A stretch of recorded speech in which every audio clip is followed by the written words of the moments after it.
Hi, everybody. Welcome to the first webinar in our New and Next series. For those of you that are joining us today that don't know, New and Next is an exclusive guest speaker series for higher education innovators hosted by Converge Consulting. The goal of these discussions is to ignite exciting, innovative conversations on your campus. Our presenters are here to share cutting-edge ways to better recruit your prospective students, help engage alumni, and streamline communication that help your teams work smarter, not harder.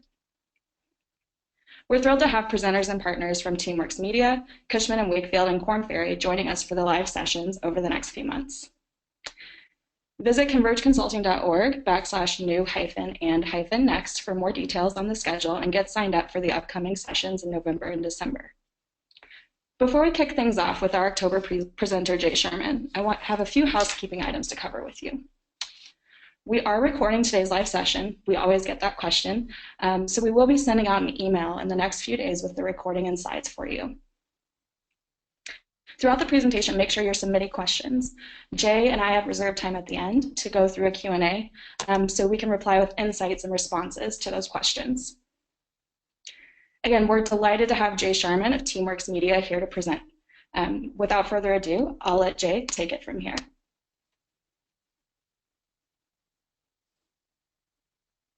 Hey everybody, thanks for having me today, and I appreciate you taking time out of your busy schedule to learn a little bit about how you can use your buildings and spaces as a marketing tool for your schools. I'm the CEO and founder of Teamworks Media. We're a Chicago-based brand storytelling company who has extensive work with a number of colleges and been the marketing partner for the Big Ten Conference for 15 years, so we work with each of the Big Ten institutions on a daily basis, pretty much year-round standpoint. I invite you guys to, if you like what you hear today, to check out StoryDU at StoryDU.com, which is our online community dedicated to how to better tell your brand story, geared at marketing, admissions, and alumni advancement executives. And so with that, I'll jump in. Feel free to hit Meagan up with questions as we go along here. We're going to be about 30 to 35 minutes on the presentation, and then we'll go into Q&A. So as you talked about, this is about how to really look at your facilities as a multi-audience differentiator, and we're going to jump in here on the modern campus. So I think the first thing I invite you to do is really rethink buildings. Pretty much everyone on this call, whether you're president of a university, a CMO, a VP of development, you all have a point of view in terms of what it takes for the building, whether it's fundraising, the ROI on it, why you're doing it. I really think from a big picture perspective, one thing that we're seeing is really looking at these buildings as a new marketing channel. No different than, say, a Facebook page or a landing page on your website. It is a place where you're going to, it's a key and sticky touch point for various target audiences. And it's a really good opportunity for you guys to tell your stories. We did a survey recently for prospects, undergraduate, four-year school prospects, in terms of the impact of the on-campus tour and what it had in terms of the impact. And as you can see by the screen grab, it was just under 80% of prospective students, this is from this year, said that it had a good likelihood of increasing the chance of attending that school. We really think that this isn't just about welcome centers or visitor centers, that every building has a way to tell a story, right? If it's an engineering, the things we'll talk about today apply to all types of buildings. And so we really want to dig in on looking at it from really a measurable standpoint, how to approach your branding as part of your, and I think the most important thing, if you're looking at building a new building or in the process of one, is having the conversations that we spark here together with your team now, early, before you finish the building. I can't tell you, this is the fastest growth area in our business, and the overwhelming majority of business that we're getting is after the building has been complete, which really narrows down what you can actually do tying into your marketing objectives. We will have case studies. So the first third will be me talking more philosophically and some tactics, and then the back third will be actual concrete case studies. So be sure to stick around for that. All right, let's jump in. I want to give you guys a visual as we're talking about some esoteric concepts here. This is just one example, and as we go through this, as you think about facilities, there's unique opportunities to really fully immerse people into your brand story, right? Here's a very literal interpretation of something we recently did. Now, it doesn't mean all digital. I want to be clear on that, but it is a way to really articulate your story in a way that's customizable, personal, and measurable. So just want to have you have some visuals as we went through this. In terms of branding your different buildings, there's really three pillars here. One is differentiation. What I didn't share with you on that first slide was that, nearly 80% of prospects said going on a tour and visiting the campus had a big impact on their decision. The universities in general have fared very poorly in differentiating once you get on the tour. I think less than 2% strongly agreed with the statement that the way that you present your information is unique. And so differentiation can come in lots of shapes and sizes here.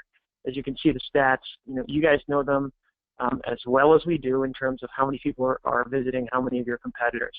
So then there's customization, and I think one of the big themes of today is that this is not a one-trick pony. It's not just one audience. In any building that you have prospects. You may have, faculty members you're recruiting. You may have prospective donors that you're trying to court. And so creating specific strategies for each specific audience is something that we're going to talk about here. And then the last piece is really measurability, not only within the content and the story that you're telling and how you measure it, but really starting from the beginning. Why is it you've decided to build that new engineering building? Is it to get better faculty? Is it to attract better students? I know your instinct's going to say yes, all of the above, but we really need to dig into those and understand what the priorities are and how you're going to measure it. If it's a welcome center and you're looking at trying to engage prospects, how are you going to measure that? What's the impact of what you're doing and how can you hold each other accountable to the goals that you're having? And I think if you take that mindset of kind of the measurable outcomes of the building, it really starts to guide the brand thinking here. The last piece is a little bit more tactical. On that previous image that I showed, that content's measurable. That content that we created for a client, it was kind of a choose-your-own adventure in a lobby of a visitor center geared at prospects. And every piece of that is measurable. So we get to know, we have the research on what we think the messages are in terms of we should be hitting, and then we have the actual results of what type of content people are touching, how long, what's sticking. And so technology has evolved quite a bit, so it's an iterative process. We don't pretend to all think that we're going to get it right in the first try, and I think being able to create systems that are flexible and can help you adjust over time as things change within your program or within your school at large are an important thing to take into the toolkit here. All right, so how do we do this? I'll use Welcome Center a lot because it touches probably every audience conceivable, but this works for everything. So if it's a new business school, a new journalism school, a new music building, these principles apply across the board. And it really starts with kind of some of those journalistic principles of the 5 W's. Who do you want to reach? What messages should they be absorbing? When are you communicating them? Where will they consume it? And why should they care? So let's dive into those 5 W's. So who do you want to reach? I think most people, when you think about something like a welcome center or a visitor center, you think who could be using it, and there's some obvious things like prospects and their families. And then you think about, okay, how we may want to use that for current students. Existing faculty, could they use the space? How could they use that space? One thing that we've seen that's been really kind of a hidden gem is prospective faculty. Obviously, you guys know better than I do in terms of the impact that top 10 professor in that certain subject matter can have on your school's reputation. And, we spend so much time and money and energy courting prospects. We do with faculty as well, but as you're building new buildings, you need to be thinking about some of the specifics of how are we showing off our existing faculty? Because a prospective faculty is going to come and look at that and say, wow, this place is different. I don't get treated like this at my school. So as you think through the different channels, you can go pretty deep in terms of how you would use it. We've done some of that with some of the Welcome Center work we've done. Then alumni, which is obviously a broad topic. We'll get into that much deeper here in a little bit. And then guests of the university. I think this is an overlooked one. This isn't adjunct professors, but guest speakers or guest musicians or guest entertainers that you have on your campus. wanting to give them the tour and the touch of what makes your brand unique and why they may want to consider getting more involved with you. Each section of your space, and then donors, of course, which alumni and corporate partners and a whole host of characters that fall into that umbrella. You're looking at a lot of different audiences there, and you can't be all things to all people. So you need to prioritize these. We need to be focused and really think about it through both kind of a horizontal and vertical approach, which we'll talk about. Each section of the space needs to deliver on three things: build awareness, increasing affinity, and enticing engagement. Enticing engagement tends to today be more and more see, touch, feel, interactive walls and those types of things. And you can't overdo it. There needs to be a balance, right? There needs to be kind of a fine-tuned orchestra approach to this.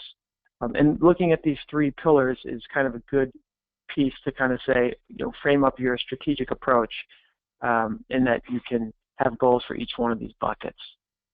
All right, let's get into the what messages should they absorb. There's really 4 different types of narratives that you should be cognizant of so that you can kind of have a good balance keeping that theme. One is intellectual, kind of that rational approach to differentiation. Our school has 94% of its students graduate and get a job within 6 months. It's kind of appealing to the brain part of the situation. The emotional, and really this is where branded space, unlike pretty much anything else, as you guys know, if you can just get them on campus, you usually do a great job of getting in the highly in the consideration set here. This feel-good connection, that fit, that gut instinct, this is where the real pixie dust comes together if you do this right, and we'll dig into that here.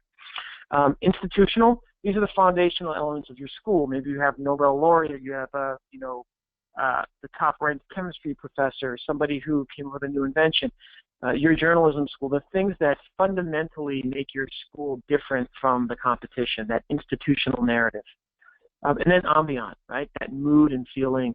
Good architect and design firms do this really well, right?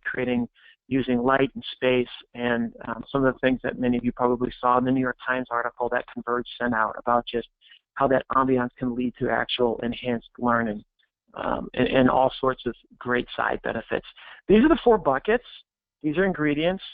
There's no perfect formula that we found or that we found that anyone else has put together yet. What you want to do is have a balance, though. You don't want to index, I think all too often, intellectual and institutional. Schools over-index on that. What do we mean by that? Well, if you take a Welcome Center example, you can't help yourself from, kind of blasting one-way messages on a screen about using stats and facts. And then you get them in the informational center and the info session, and you're bombarding them with student-to-faculty ratios and numbers and stats and facts. The very same things that they've already researched, you probably have seen on their phone while they're sitting there awkwardly waiting with their parents, when really what they're doing, and one of the, we have some recent research that backs this that you can download on StoryView, is really that emotional fit. Are these my people? Will I fit in here? Really kind of that emotional, psychological piece, especially if you're talking undergraduate prospects. If you're going to over-index, you want to over-index on emotional when you have a building geared primarily at prospects. When are your messages best communicated? This one's kind of interesting because I think as you'll see, and I'll use an example on this, this is within a given day in any of your specific buildings, the amount of audiences that come at different times is pretty fascinating. And so really there's kind of the audience type, right? In terms of when you're going to communicate, we're working with a university in the southeast at the new business school building that's going up. It's probably one of the most ultimate examples because undergraduate tours go through this business school because it's kind of a gateway between different parts of the campus. So at 9, 11, and 1, you have undergraduate tours going through an actual graduate business school, right? They aren't the primary target, but there's somebody that needs to be in the consideration set. Who are those targets? What's their behavior? If you're in a welcome center or a visitor center, there's a waiting area in a lobby. That is the most unharnessed time we've seen that's out there. People get there early, they're nervous, they're sitting there for 30 minutes, and they are thinking about nothing other than everything that they're doing is being judged by you. Whether that's true or not, that's the mentality. So how can you immerse them in your brand story in a way that you want them to if you have a captive audience? The time commitment, right? If most of your buildings are people coming to and fro, and so I know one institution we talked with was really frustrated because they did an interactive donor wall. And it was a business school in the Midwest, and it was in a high volume traffic area, and they were really frustrated because no students would stop and engage with it. It was highly interactive and a deep storytelling. Well, it was in a pass-through space. It wasn't a destination space. It was a sticky interactive, and the way the normal traffic flow was, no one would stop there. Furthermore, it's a donor wall, and most current students didn't feel that the content was relevant to them. So there's a couple things there in terms of out of the gates. They didn't necessarily plan effectively if the goal was to actually have students engage in that. So these are the types of things, pass-through spaces versus destination space, and really understanding.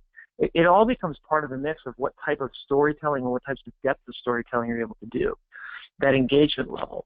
Right. The picture you see here is a part of University of Oregon. We did not do this, but this isn't an alumni center. This is a destination. I think it's a homecoming weekend, and it's kind of a museum experience where people are going there to see, touch, and explore. Flexibility is huge. We hear this all the time. We'll ask a series of questions. So you're sure you'll never use this at homecoming or for a fundraising event? No. And then sure enough, you end up using it because people are so excited about the space. Well, you want to have flexibility to change messages, right? If you're using a space for a fundraising event at night, but during the day it's used for prospect recruitment, you may want to go with a more digital-heavy solution because you want to be able to customize the content for the Welcome Back 25th, reunion class, or if it's, a speaker series that your chemistry department is doing, whatever it may be, you want to build in flexibility once you establish, yes, these are all the audiences that we're going to have. They're going to come at different times of the day. And then really thinking about the content, right? One thing is to have the infrastructure. You start with the content and end with the technology. All too often people say, oh, let's put up, the shiny rattle, digitally engaging screens, and let's figure out what content we have. Number one thing that is out of sequence is that people choose and purchase 7 figures worth of audiovisual equipment in these new buildings without having thought through what's the goal of the building, what are the messages we want, and then how do we want to deliver them. It's usually done out of order. We think of this as a TV programming mentality. I'm guessing most of you on the phone remember the time when, soap operas were on the 3 networks during the morning and prime time was at night, and, it seems like it's a different time now, but it's that kind of mentality. You should have, if between 7 and 9 you have high student and faculty coming through, you should be thinking about what kind of content do we want during that time. We have tours coming through this building in the middle of the day. Should be a different set of content. We have events going on at night, right? Really, you're thinking about it from a TV programmer mentality from the get-go because you may not know what those messages are going to be, but you need that flexibility. In terms of one example of this, you're thinking about the visitor center, who's in there at different times of the day, how long are they waiting, all the things I just kind of touched on, and the other events. Who do you want to use your visitor center, though? I think this is the key thing, right? I think one piece that was like not even on the map with a recent client was that faculty recruitment in the visitor center. And it was something that got fully embraced by the university, and the president of said university uses it on part of his tour now, right? He brings them and walks faculty through to kind of show off not only the students and the great things that they're doing, but also how the other faculty are being portrayed, which is, as you know, and we can say this among friends here on the phone, stroking the ego of faculty never hurts. So the other thing, too, is there's a functional piece here of if you are going to be doing events, needing to have flexibility. The reason this Oregon picture is so neat, you see those vertical digital screens, they're movable, they slide. So if you're doing cocktail parties and need to have, high tops for cocktails and the like, you don't want to have in a place where you're landlocked because you've got kiosks and all sorts of other things. So again, it actually can impact the design of your building, and in often cases does. The where of your content, flow is important, right? We talked about that example of the students passing the alumni donor wall as a pass-through space. You want to make sure you're being very cognizant of the depth of content and the story that you're telling and how it actually works. This is where architects and design firms help on flow, and it's critically important. And then there's the narrative arc. How does the flow affect your story?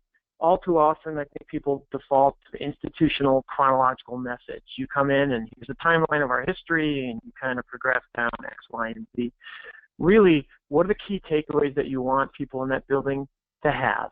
You know, what are those archetypes of those feelings that are differentiators? And that's where you really want to start. The narrative arc and the flow kind of go hand in hand. I'll give you a perfect example. One client that we recently worked with, they really wanted to do kind of a digital alumni wall. And we actually advised them to go the road of static on that wall because it was coming out of the info session in an auditorium, and you went right out on the tour. You didn't want a bottleneck there, but yet you did have a hallway where you could communicate. So we had kind of almost like an art gallery approach of really neatly designed large frame photos of prominent alumni, because you wanted to signal and telegraph, and this school had tons of them, to the parents on that, as they just seen the info session where the kids are getting in, and the last thing before they go on the tour, they're saying, this is the company you'll keep. And it was very intentional to be, and very cost effective as well, for that space, as opposed to getting the people who, if you put digital up, you want them to stop and engage, and that would have been a traffic nightmare in that spot. Why should they care? You guys know this, Gen Z more than ever, there's a style and substance, but customization and personalization is expected, right? I mean, with the click of a hand and mobile, this is what they expect.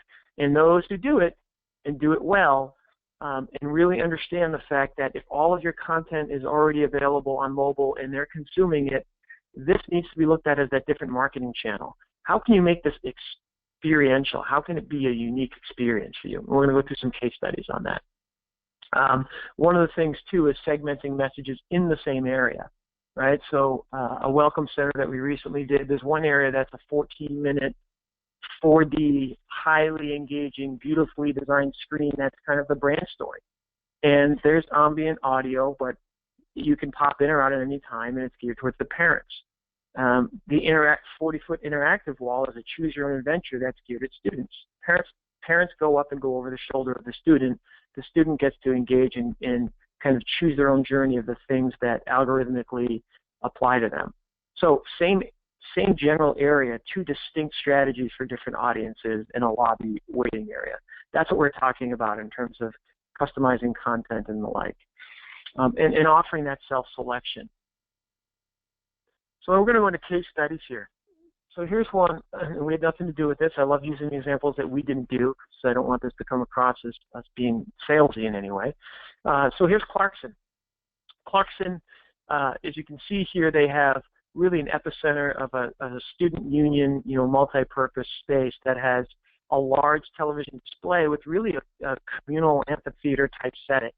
And they were very intentional about the ability for people to be able to plug in everything from an Xbox, their own Xbox that they could bring for a professor to do a presentation, to watching a hockey game there. And really what's behind this is, I'm guessing, some pretty good strategy. We only got a little bit of this, with the fact that they really were reinforcing the sense of community.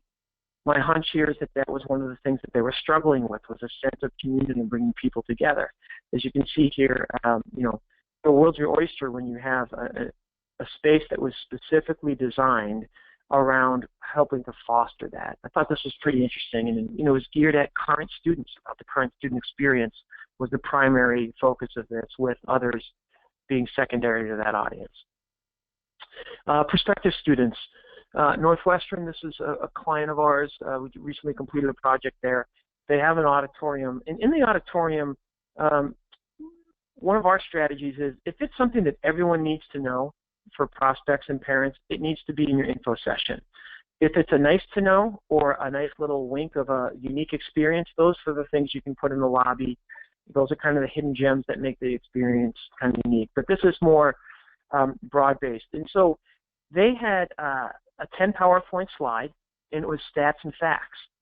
And they turned it, the admissions team there was very kind enough and self-aware to say, hey, look, we can do better than this. And they turned it over to our team, and we turned it into a show. And it is a customized presentation. I use customized in air quotes.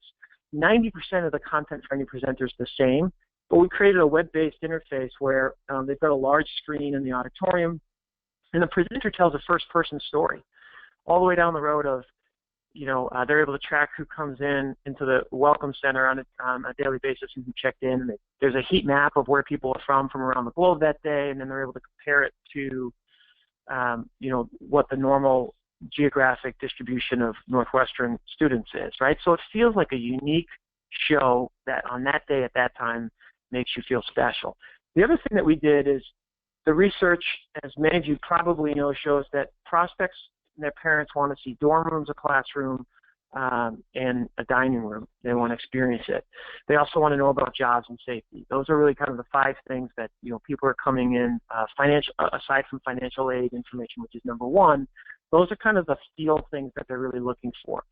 And so what we did there is you're not able to take people in dorm rooms. We do a little vignette in there. We take them, so it's kind of hey, let's talk to what it's like to live in a dorm room.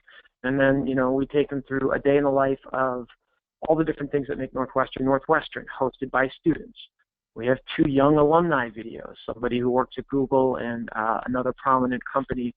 They're 23-year-olds. They don't care about the big name alums. They want to know, okay, if I go here, can I relate to the person that's up there?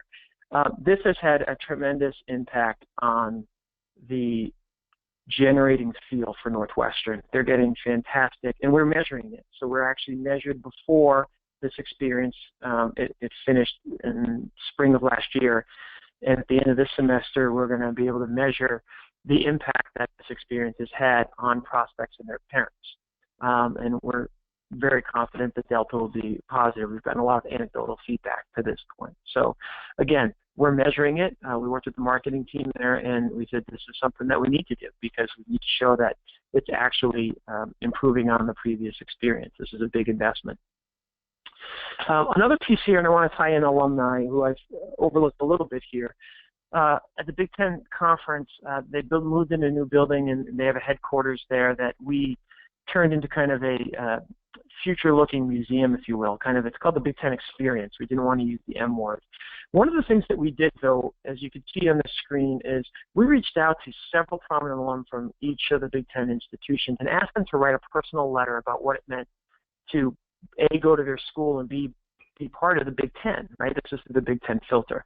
And we reached out to presidents of Fortune 500 companies. This was not just athletes, although we did have some former student athletes, John Havlicek's and Franco Harris's of the world.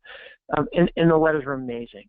And guys like Tom Brokaw writing back in 3 days. And their ability to share this was then put into a kiosk, which was totally searchable by university, by subject matter. It's like a big iPad. This gentleman who's there, you can see you can swipe it, you can touch it, it blows up. This is a great example of something that could be used pretty much anywhere. If you picture engineering school, you're building a new engineering building, and you could have photos, but having the personal letters then becomes an on-ramp for an alumni development campaign. You're not reaching out and saying, hey, if you give us money, we'll feature you. You're literally just reaching out and saying, we want to hear your story. And the good news is, unlike what I described at Northwestern, where if you're putting alumni photos up, there's a finite amount. There's an infinite amount. You could do this in a social media campaign. We want to hear your story and feature it. What better way to show prospects, engineering prospects, or whatever the school, maybe journalism prospects, what better way to show the value than to have your alumni actually share it? What better way for your alumni to feel engaged than for them to have the privilege of being featured? And that notion of being, hey, we want to feature you and tell your story in our welcome center or in our athletic building, it is incredible. I don't think we've had anyone turn us down to be featured, and it's emotional. I think we have people actually who've called the schools and say, hey, thank you for featuring me in this, and even more so, when is it opening? Because I want to come see it. And so there's this whole dynamic of multi-audience approach where you can connect the dots between marketing, admissions, alumni development, and I think this is one of the better examples of that. We did not do this. This is at UC Davis School of Law. Again, talking about faculty, they have a really neat wayfinding. I think the design aesthetic could be much better and much cooler to really make the, if you did the highly professionalized photos here, you could do some neat things. But if you touch on any of the faculty here, it actually would then show you within the building how to get there. So there's a functionality component, right, for current students. Obviously after the first time or two, you don't need to find your way anymore. But for guests going through the building. But if you click on any of those, it's bios, right? And any prospective law student is looking, how well connected are they? What firms are these folks with? Again, I think aesthetically they could have done a little bit of that bio info in there. But the big idea here is something that what was really smart here was a kind of a multi-pronged approach to something as simple as wayfinding. And then donors. You saw a picture here earlier.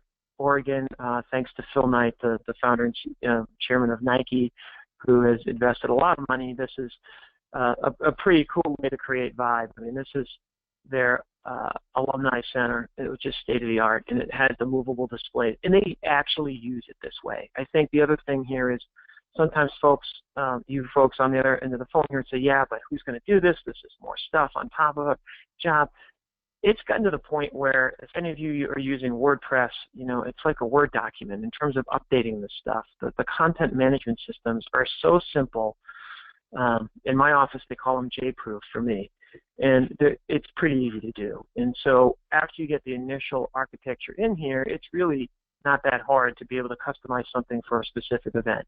They do a really good job here. Those are like library pillars. They move and they slide.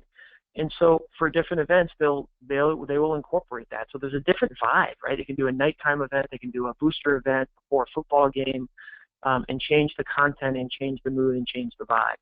So pretty good example. This is really geared at alumni and trying to, excite them and engage them. And the ambiance of this space alone is the type of thing that makes donors feel good and understand and appreciate the value of where their money's going. So a couple key takeaways, and we'll turn it over to questions. Your buildings are marketing channels. Start treating them like that. I think the same strategy you take with your social media and your website needs to be applied to a new building. Athletics has been out in front on this, the arms race in athletics facilities, which for many of you might be controversial. For some of you may not be in terms of how much money is being spent there, but they're doing it because facilities matter. Right, 17-year-old kids are choosing schools based on the brand that Under Armour versus Nike. As sad as it is to say, we'd like to think it's about the academic integrity. Little things matter, and vibe matters. And there's no better place to create that vibe that's in the spirit of the integrity of your school than in the buildings of which they're going to be in. So start treating them that way. They play host to targeted groups. Try to open the blinders, right? If it's a school specific, don't just think prospects and faculty. How else would you possibly use that building for the correct stakeholders that you're going to go after? Because that actually will very much influence design. And then use these opportunities to really convert the already engaged audiences. Having people on site, if they come back, it's an alumni doing a career day. There's nothing like getting the people that are there in a space to create opportunities to have them go from passive to active, right? And some of that, what we're seeing is some of it may be just getting them to engage socially for prospects here, so you can track them and continue to communicate with them. And this is just another point in the funnel on their journey. Granted, in most cases, it's usually pretty far down the journey. If it's an alum, being able to showcase them, hey, we'd love to feature your story, and look how we're doing that with others here. Just ways to continue that connection and think beyond the mentality. It's think beyond the brick and mortar is what we like to say. How does it tie in as part of your overall strategy? With that, I'm going to turn it back over to Meagan, who will tell you about where I'm going to be next on the Converge circuit, which in February, how do you pass up going to Palm Springs? Hi, everybody. Thank you so much, Jay. That was fantastic. We do have a couple of questions, and while I'm just giving you guys a quick spiel about Converge 2017, please feel free to keep the questions coming, and Jay and I will loop back to that in just a second. But if you've enjoyed the content of today's session and are interested in more insights on what's new and next in digital marketing, make sure that you join us, Jay included, for our annual conference, Converge 2017, in Palm Springs, California, next February. Our website, convergeconsulting.org/Converge 2017, will give you more information on that. Just so you know, our early bird individual and group rates are available through November 15th, so make sure you get registered soon. And feel free to contact me at any time. Here's my contact information. You can follow me on Twitter or email me if you don't feel comfortable asking a question to Meagan here in this forum. Yeah. Here we do have a couple of questions, and Jay, I want to start with one of our more broad questions from Bill. He asked, what are your metrics for success on projects like these? It's a great one. I think the majority of work that we're doing right now is geared towards prospects, undergraduate prospects, and so for us the metric is it's usually increase in propensity to attend. So what we'll do is we will baseline the current experience when people are on campus. We'll do an audit. We'll work with the institutions for them to actually do surveys of folks who've gone through it. And then after we complete our work, we will then have metrics to show the lift that we do. It's different, right? There's some out there. How do you measure sense of community? Those are things that, how do you measure what type of content? The more granular, the easier it is. I think one of the great ones at Northwestern, we have, it's the most recent one we finished, which is why it's top of mind, but they have on an interactive wall, every piece of content's measured. And it was pretty interesting there because there was some market research where they were under-indexing students that were current students really appreciated Chicago. Prospective students didn't seem to value the proximity to Chicago. And so what we tried to do there is use the market research to then say, okay, let's make sure we highlight from the student's perspective why Chicago matters. And it's interesting because that's one of the top 5 pieces of content or themes that's being engaged with. And so you can get really granular in the metrics. I like to look at the big picture. If you're a president and you're chairing a $30 million renovation of an engineering building, that's a conversation, and it's very specific to you. What those metrics are directly should be related in the driving force of why you're doing the building. Right? You want to increase your ranking. Well, how are you going to get there? Part of it's going to be faculty, part of it's going to be alumni giving. And so each of those levers, you need to prioritize and then put specific measurements around them, and you need to do that before you go down the road of committing to an architect and design plan. I think that's the thing. I spend a lot of time with architects and design firms having these types of conversations to make sure, because there's nothing worse. The thing that I hate the most is when we walk in and you're limited by what you can do because somebody put a $200,000 floor in and you can't rip it up. It's already been done. And there's no way to do an interactive, engaging kiosk and those types of things. And so, great question, though. Yeah, and Jay, I love the idea too, just to comment from our perspective of bringing those stories, the stories that you're telling for our marketers on the line, for people and strategists who are working to better communicate your content online, bringing them into that physical space, and carrying that story and the consistency throughout, the places that people are seeing in person too. Another question that came in, are you seeing any trends between the digital displays or static displays? A little bit more technical there. Yeah, it's funny because we're kind of getting pegged as being highly digital, and it's just a tool. Yes, the trend that I would say that we're seeing, and it's one I'm trying to help educate on, is people are going to the tactics first. And by tactics, they're saying, well, let's go get, we had a client who we had to talk out of, I think it was like a 30-foot, 7-figure cycled screen that was going to have like eyeball recognition technology in it. And when we really dug in with them, the issue that the client was having was really kind of like Clarkson around what, and I'm guessing what Clarkson's was around community. And once we identified, okay, this is about fostering a sense of community, let's talk about the ways that we could do that, we actually saved them a lot of money by not going into that. People like to shine. It's fun, right? Who doesn't like to say, hey, you know, we've got amazing stories, we can do an interactive touchscreen, but that should only come as a result of, to the previous question, once you've really clearly identified what the metrics are. The reason at Northwestern we did the interactive story was it was part of their and is in your DNA brand positioning, which was you're going to be a violinist and a chemist. And so that theme, we thought it was the best way to bring it to life was by kind of that duplicative experience, and it happened to be kind of a choose your own adventure interactive. There are some great things that have been done that are static as well. So again, I think it's a great question because it brings to like the trend that we see is people jump to tactics, and tactics and what we're talking about usually translates into audiovisual equipment. So the sequencing would be my key if I could get you guys to take away one thing. To have these questions the second, because the second you, and you guys know this, the second you lock in and it's a $20.2 million building, you're not getting the 0.3.